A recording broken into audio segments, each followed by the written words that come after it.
what is it said? Yet sovereignty belongs only to Allah. That is the manifestation of awe, majesty, grandeur, and exaltedness. But beyond that, not just awe-inspiring, majestic, exalted, honored, or sovereign.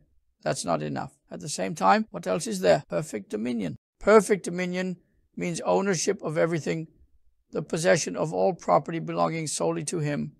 Ownership, everything must belong to Him. Then He will be supremely exalted and mighty, having absolute control over all. Absolute control, meaning the most comprehensive management in every sense, will belong to Him. He will issue the rulings among the creation. All authority will be in His control. There will be no opponent, no one who can stand against Him. There will be no contender. Contender, someone who disputes, who resists His will, or who tries to prevent His decree. None will be found. Now, where does all this exist? Who possesses these attributes? The sovereign of sovereignty. Moreover, the overwhelming force, the power to enforce whatever He wills.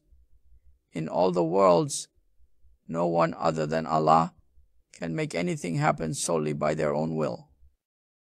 Most people face things they don't even want. Overwhelming force is the power to make what one wants happen in the way one wants. To create, to have the power to enact the command to create everything. What does command mean? It's mentioned a few times in the Quran Al-Azimush Shan. If we desire for something to be, what do we say? What do we command? Kun. Kun means to exist, to be. Kun be. Be what? The meaning of kun is be. Be doesn't mean be whatever you want, but exist. Come into being. That is, come from non-existence into existence. If Allah now wills something and commands it to be, of course, there is no need to pronounce the letter kaf or the letter nun like we do. He is beyond letters and sound. When He wills something, when His will is directed toward it, then fayakun, it becomes. Mountains, planets. Now, if Allah wills for new planets like the sun, the moon, the earth, hundreds of thousands, millions, at the moment His will attaches to them, the moment He says be, they exist. So, Allah creates and governs all realms. Everything is under His command at every moment. No opponent, no objector, no contender, no one interfering, no one negotiating, no one disputing, no one capable of hindering. If it were up to us, everything could be blocked. Even a mosquito could stop us. Even a mosquito can hinder us. Right now, the strongest person, if a mosquito comes, flies into his ear, into his nose, all his plans fall apart. He ends up in intensive care. The slightest thing can bring someone down.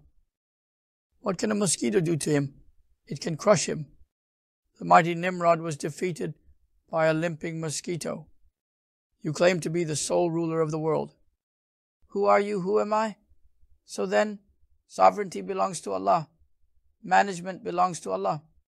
Majesty, grandeur, awe, overwhelming power, the ability to enforce whatever He wills. Then comes governance, administration, enforcing what He wants, creating what He wants, making what He wants happen, taking life if He wills. All of it is His alone. Without what? Without any hindrance, without anything that can prevent Him, without any opposing force whatsoever. Absolutely. Now all these attributes, undoubtedly, are not found gathered in any being other than Allah.